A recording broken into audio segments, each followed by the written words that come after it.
What is up, you guys? We are finishing up week 4 of the counting of the Omer. The Omer is a 7-week period that follows Passover.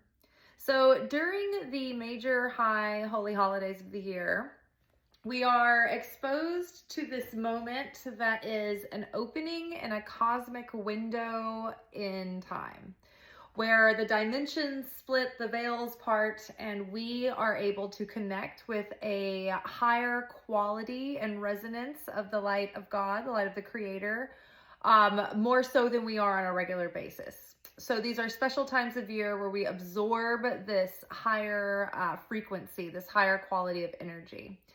Now, whenever we follow these holidays, we have to go through a process of grounding this energy in and embodying the spiritual transformation. And so this might be a period of challenge that will bring up familiar lessons in your life so that you can repeat the test, take it again, so to speak, or redo the assignment. And see how you can approach it from this level of your understanding, of this level of your wisdom, experience, of your, up-leveled consciousness, of your awakened soul.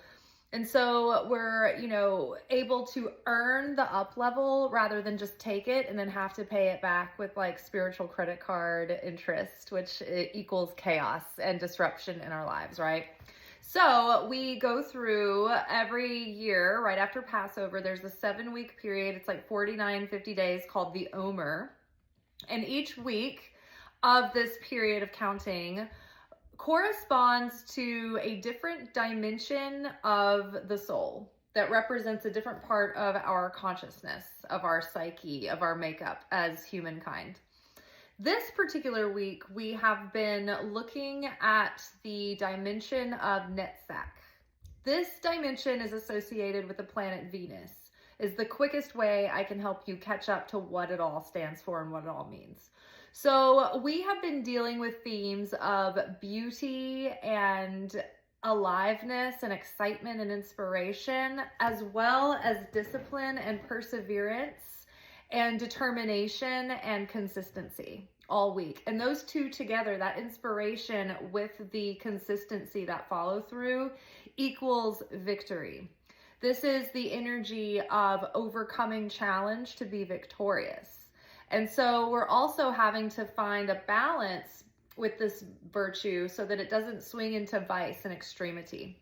So we don't want to be all work and no play, I'm totally serious, missing out on life, missing out on family, missing out on everything because we're a workaholic and we're obsessed. Win at all costs, trample over anyone that takes to get ahead. It's that's the vice, right?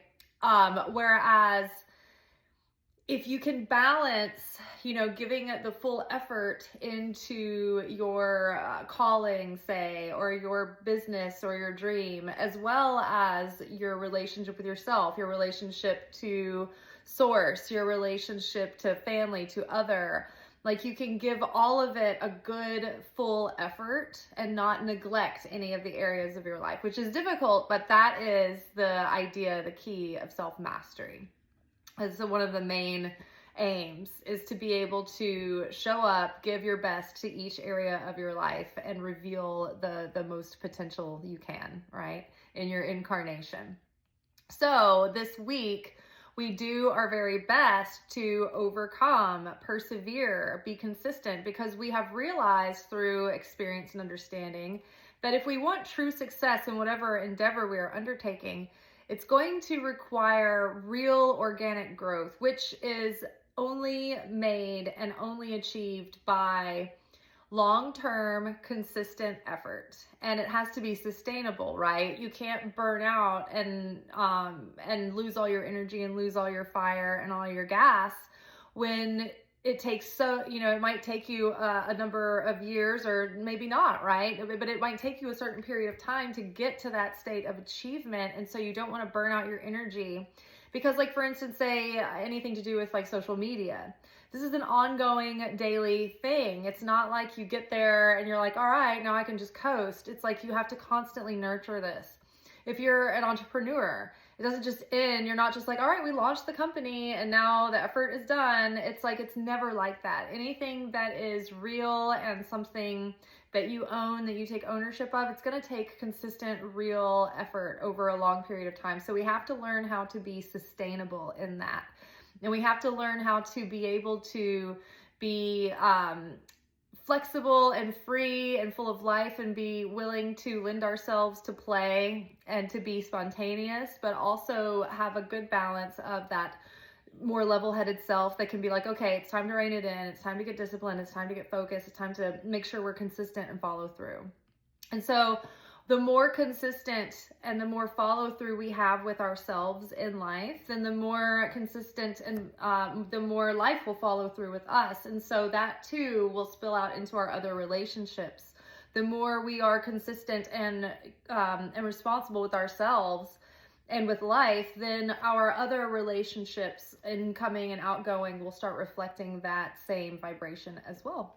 All right, y'all, I hope that you've had a good week 4 of the Omer, and week 5 is coming up next. So we'll see how it goes next week. Ciao.